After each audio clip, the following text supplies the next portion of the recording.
Mais la francophonie, Monsieur le Président de la République, ne pouvait surtout pas laisser passer pareille solennité, sans venir du haut de cette tribune, dire tout ce qu'elle doit à une plume qui a écrit quelques-unes des plus belles pages de notre littérature africaine et francophone.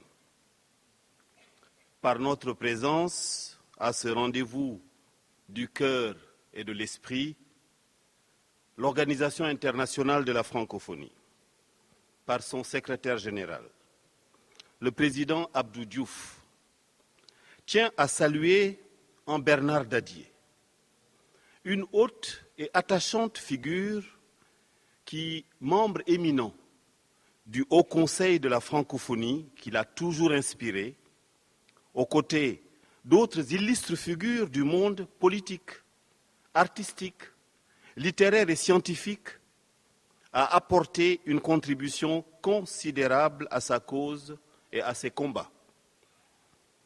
Homme de vaste culture et de grande intelligence, Bernard Dadié a très tôt compris les enjeux de l'idéal francophone.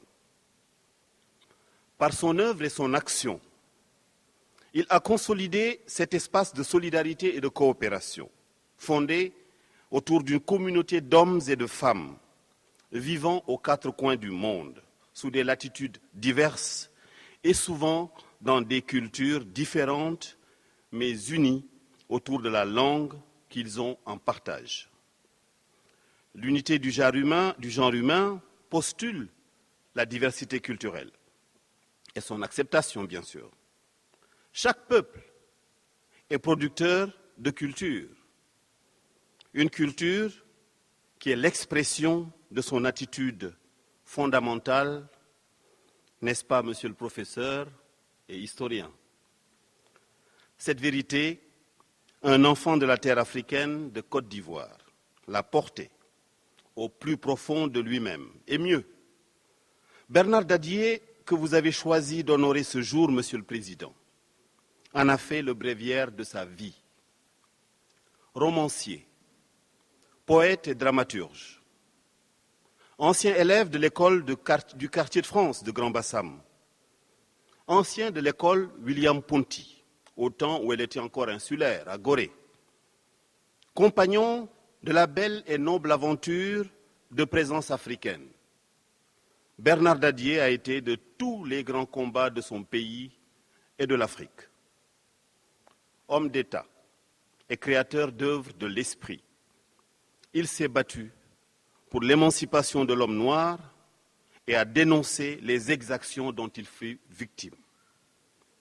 Par Climbié, dans le genre romanesque, par l'Afrique debout, en poésie, et M. Togounini, dont nous venons voir des extraits joués sur ce plateau, dans le théâtre, pour ne citer que ces trois beautés, Bernard Dadié ne nous a-t-il pas montré que les artistes, les intellectuels, les hommes et femmes de lettres, et singulièrement de la littérature, ont un rôle essentiel dans la société?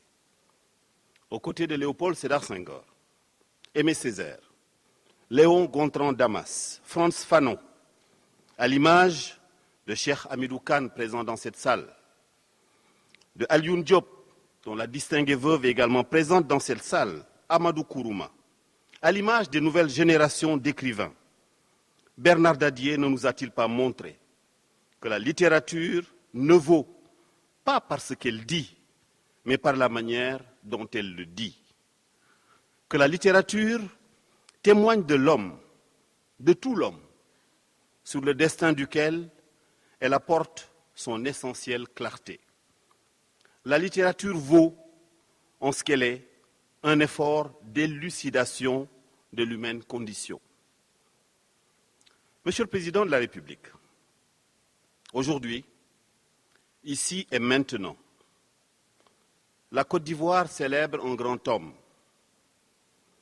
un homme aux légitimités multiples, un patriote qui a payé de sa personne, dans des conditions difficiles et douloureuses, l'amour de cette terre qu'il a aimée et défendue.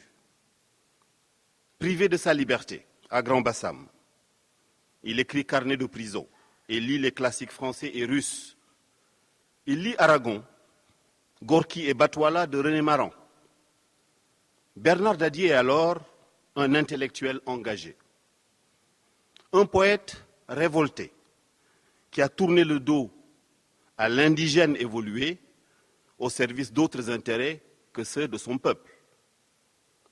C'est pour cette passion qu'il a partagé avec elle que d'énormes personnalités politiques, artistiques et littéraires présentes dans cette salle ont toutes tenu par amitié, par reconnaissance ou mieux par affection à vivre avec nous, à votre invitation, Monsieur le Président, ce moment d'histoire. Monsieur le Président de la République, nombreux nous sommes à être convaincus que c'est parce que l'intellectuel, habité par le sens de l'histoire que vous êtes, a saisi tous ces aspects de la vie et du parcours d'un homme d'engagement et de fidélité à la cause ivoirienne, à la cause africaine, et toujours soucieux de la dignité de l'homme noir. C'est bien pour toutes ces raisons, disais-je, que vous avez tenu, en homme politique, responsable, à honorer votre illustre compatriote sous ce jour qui est son jour de tous les jours. Au nom des 70 États et gouvernements de l'Organisation internationale de la francophonie, au nom du secrétaire général de la francophonie, le président Abdou Diouf, et par ma modeste voix, soyez-en remerciés, Monsieur le Président. Nous vous sommes très reconnaissants par votre manière et votre art d'avoir aujourd'hui posé également un acte d'histoire